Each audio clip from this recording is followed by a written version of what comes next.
بسم اللہ الرحمن الرحیم۔ شروع اللہ کے نام سے جو بہت مہربان نہایت رحم والا ہے۔ سورہ حج میں اللہ تعالیٰ فرماتے ہیں، اور ہر امت کے لیے ہم نے قربانی کے طریقے مقرر فرمائے ہیں تاکہ وہ ان چوپائے جانوروں پر اللہ تعالیٰ کا نام لیں جو اللہ نے انہیں دے رکھے ہیں۔ سمجھ لو کہ تم سب کا معبود برحق صرف ایک ہی ہے، تم اسی کے تابع فرمان ہو جاؤ۔ عاجزی کرنے والوں کو خوشخبری سنا دیجیے جب اللہ کا ذکر کیا جائے ان کے دل تھرا جاتے ہیں، انہیں جو برائی پہنچے اس پر صبر کرتے ہیں، نماز قائم کرنے والے ہیں، اور جو کچھ ہم نے انہیں دے رکھا ہے وہ اس میں سے بھی لوگوں کو دیتے رہنے والے ہیں۔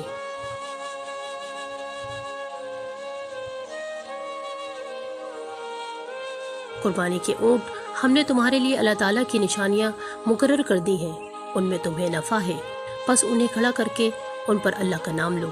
پھر جب ان کے پہلو زمین سے لگ جائیں اسے خود بھی کھاؤ اور مسکین سوال کرنے والوں اور سوال نہ کرنے والوں کو بھی کھلاؤ۔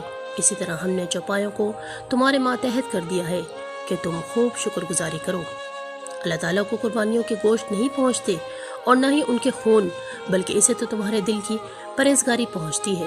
اسی طرح اللہ نے جانوروں کو تمہارا مطیع کر دیا ہے کہ تم اس کی رہنمائی کے شکریہ میں اس کی بڑائیاں بیان کرو اور نیک لوگوں کو خوب خوشخبری سنا دیجیے۔ اللہ تعالیٰ سے دعا ہے کہ اللہ پاک ہم سب کو اللہ کے تمام احکامات کی پابندی خالص اللہ کی رضا کے لیے کرنے کی توفیق عطا فرمائے۔ آمین ثم آمین یا رب العالمین۔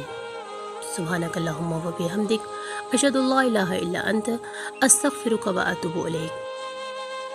اگر آپ قرآن اور حدیث سے جڑے رہنا چاہتے ہیں تو ہماری ویڈیو کو لائک، شیئر اور چینل کو سبسکرائب ضرور کیجیے۔